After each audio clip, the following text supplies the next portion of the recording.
ನಮಸ್ಕಾರ ವೀಕ್ಷಕರೇ, on spot ನ್ಯೂಸ್ಗೆ ಸ್ವಾಗತ. ನಾನು ಸಂಗೀತ. ಬಿಜೆಪಿ ಅಧಿಕಾರದಲ್ಲಿದ್ದಾಗ ಯಾವ ಪ್ರಕರಣವನ್ನು ಸಿಬಿಐ ತನಿಖೆಗೆ ಒಪ್ಪಿಸಿರಲಿಲ್ಲ. ನಮ್ಮನ್ನು ಪ್ರಶ್ನೆ ಮಾಡಲು ಅವರಿಗೆ ಯಾವ ನೈತಿಕತೆ ಇಲ್ಲ ಎಂದು ಮುಖ್ಯಮಂತ್ರಿ ಸಿದ್ದರಾಮಯ್ಯ ವಾಗ್ದಾಳಿ ನಡೆಸಿದರು.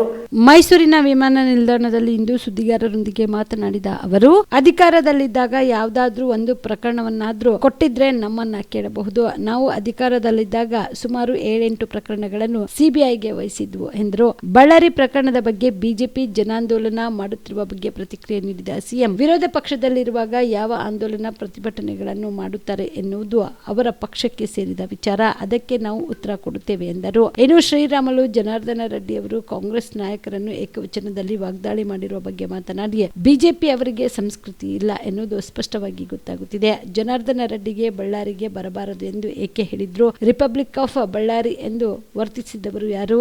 ಲೋಕಾಯುಕ್ತರಾಗಿದ್ದಾಗ ನ್ಯಾಯಮೂರ್ತಿ ಸಂತೋಷ್ ಹೆಗ್ಡೆ ಅವರು ವರದಿ ಕೊಟ್ಟಿದ್ದಾರೆ ಎಂದರು. ನಿನ್ನೆ ಕಾಂಗ್ರೆಸ್ ಎಲ್ಲ ನಾಯಕರು ಏಕವಚನದಲ್ಲಿ ಮಾತಾಡಿದ್ದಾರೆ. ರೆಡ್ಡಿ ಅವರು, ಶ್ರೀರಾಮುಲು ಅವರು ವಾಗ್ದಾಳಿಗಳನ್ನ. ಈಗ ಅವ್ರಿಗೆ ಸಂಸ್ಕೃತಿ ಇಲ್ಲ ಅನ್ನೋದು ಭಾಳ ಸ್ಪಷ್ಟವಾಗಿ ಗೊತ್ತಾಗುತ್ತೆ. ಬಿ ಜೆ ಪಿಯವರಿಗೆ ಸಂಸ್ಕೃತಿ ಇಲ್ಲ.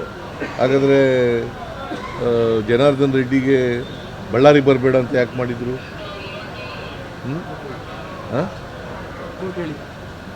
ಬಳ್ಳಾರಿ ರಿಪಬ್ಲಿಕ್ ಆಫ್ ಬಳ್ಳಾರಿ ಅಂತ ಮಾಡಿದವ್ರು ಯಾರು ಬರೆದಿದ್ದದು? ಸಂತೋಷ್ ಹೆಗ್ಡೆಯವರು ಲೋಕಾಯುಕ್ತರಾಗಿದ್ದಾಗ ವರದಿ ಕೊಟ್ಟಿದ್ದಾರೆ. ರಿಪಬ್ಲಿಕ್ ಆಫ್ ಬಳ್ಳಾರಿ ಅಂತ ಬರೆದವ್ರು ಯಾರು? ಯಾರಿಂದ ಆದ್ದು ರಿಪಬ್ಲಿಕ್ ಆಫ್ ಬಳ್ಳಾರಿ? ಇವ್ರು ಜನಾರ್ದನ್ ರೆಡ್ಡಿ ಅಲ್ಲ. ಇವ್ರಿಗೆ ಪ್ರಜಾಪ್ರಭುತ್ವದಲ್ಲಿ ನಂಬಿಕೆ ಇಲ್ಲ, ಸರ್ವಾಧಿಕಾರದಲ್ಲಿ ನಂಬಿಕೆ ಇದೆ ಅಂತ ಅನ್ನೋದಕ್ಕೆ ಒಂದು ಉದಾಹರಣೆ. ನಾನು ಇಬ್ರಾಹಿಮು ಇಬ್ಬರು, ನಾನು leader of the opposition, Ibrahim ಕೂಡ ಒಬ್ಬ ಲೀಡ್ರು. ನಾವಿಬ್ಬರು ಪಾರ್ಲಿಮೆಂಟ್ನಲ್ಲಿ ಹನುಮಂತಪ್ಪ ಎಲೆಕ್ಷನ್ ನಿಂತಿದ್ದಾಗ, ಲೋಕಸಭೆಗೆ ನಿಂತಿದ್ದಾಗ ಹೋಗಿದ್ದೀವಿ. ನಮಗೆಲ್ಲೂ ಜಾಗ ಕೊಟ್ಟಿಲ್ಲ. ಉಳ್ಕೊಳಕ್ಕಲ್ಲಯ್ಯ, ಪಬ್ಲಿಕ್ ಮೀಟಿಂಗ್ ಮಾಡೋಕ್ಕೆ, ಕ್ಯಾಂಪೇನ್ ಮಾಡೋಕ್ಕೆ ನಮ್ಮ ಕ್ಯಾಂಡಿಡೇಟ್ಗೆ ಎಲ್ಲೂ ಕೊಟ್ಟಿಲ್ಲ. ಕೊನೆಗೆ ಒಂದು ಕುರುಬರು ದೇವಸ್ಥಾನದ ಹತ್ರ ಮಾಡಿದ್ದು ನಾನು.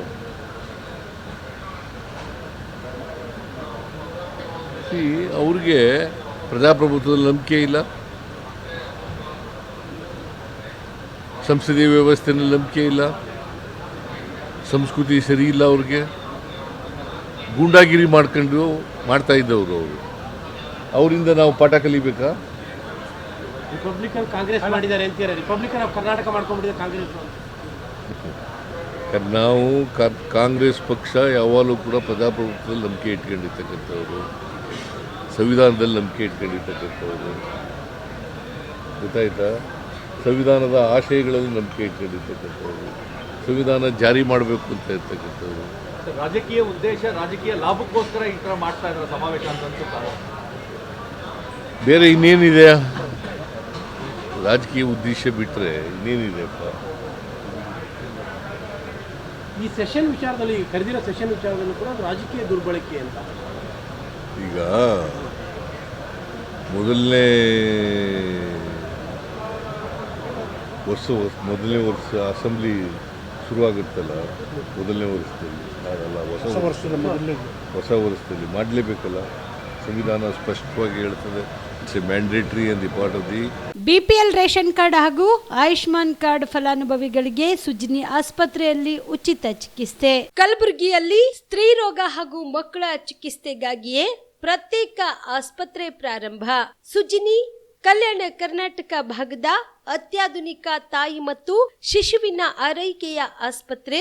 ಸ್ತ್ರೀ ರೋಗ ತಜ್ಞ ಖ್ಯಾತ ವೈದ್ಯರು ಹಾಗೂ ಮಕ್ಕಳ ತಜ್ಞ ಖ್ಯಾತ ವೈದ್ಯರ ತಂಡದಿಂದ ಕಡಿಮೆ ದರದಲ್ಲಿ ಚಿಕಿತ್ಸೆ, ವಿಶ್ವ ದರ್ಜೆಯ ಉಪಕರಣಗಳ ಮತ್ತು ಅತ್ಯಾಧುನಿಕ ಐಸಿಯು, ಎನ್ಐಸಿಯು ಹಾಗೂ ಇತರೆ ಸೌಲಭ್ಯಗಳಿಂದ ಮಕ್ಕಳಿಗೆ ಗುಣಮಟ್ಟದ ಆರೈಕೆ. ಸುಜಿನಿ ಆಸ್ಪತ್ರೆಯಲ್ಲಿನ ಸೌಲಭ್ಯಗಳು: ದಿನದ 24 ಗಂಟೆಯಲ್ಲಿ ತುರ್ತು ಸೇವೆ, ಹೈ ರಿಸ್ಕ್ ಗರ್ಭಧಾರಣೆ, ಒಬೆಸ್ಟ್ರಿಕ್ ಐಸಿಯು, ನವಜಾತ ಮತ್ತು ಶಿಶು ಐಸಿಯು, ಶಿಶು ಸಂಬಂಧಿತ ಶಸ್ತ್ರಚಿಕಿತ್ಸೆ, ಲ್ಯಾಪ್ರೋಸ್ಕೋಪಿ, ಲಸಿಕಾಕರಣ, ತಜ್ಞ ವೈದ್ಯರ ಸಲಹೆ, ಡಯಾಗ್ನೋಸ್ಟಿಕ್ ಮತ್ತು ಅಲ್ಟ್ರಾಸೌಂಡ್ ಸೇರಿದಂತೆ ಅನೇಕ ಸೌಲಭ್ಯಗಳು ನಿಮ್ಮ ಸುಜಿನಿ ಆಸ್ಪತ್ರೆಯಲ್ಲಿ ಲಭ್ಯ. ಹೆಚ್ಚಿನ ಮಾಹಿತಿಗಾಗಿ ಸಂಪರ್ಕಿಸಿ ಸುಜಿನಿ ಆಸ್ಪತ್ರೆ, ಬಿಗ್ ಬಜಾರ್ ಎದುರುಗಡೆಗೆ, ಕಲಬುರಗಿ. ದೂರವಾಣಿ ಸಂಖ್ಯೆ 08472272727 ಅಥವಾ ಮೊಬೈಲ್ ನಂಬರ್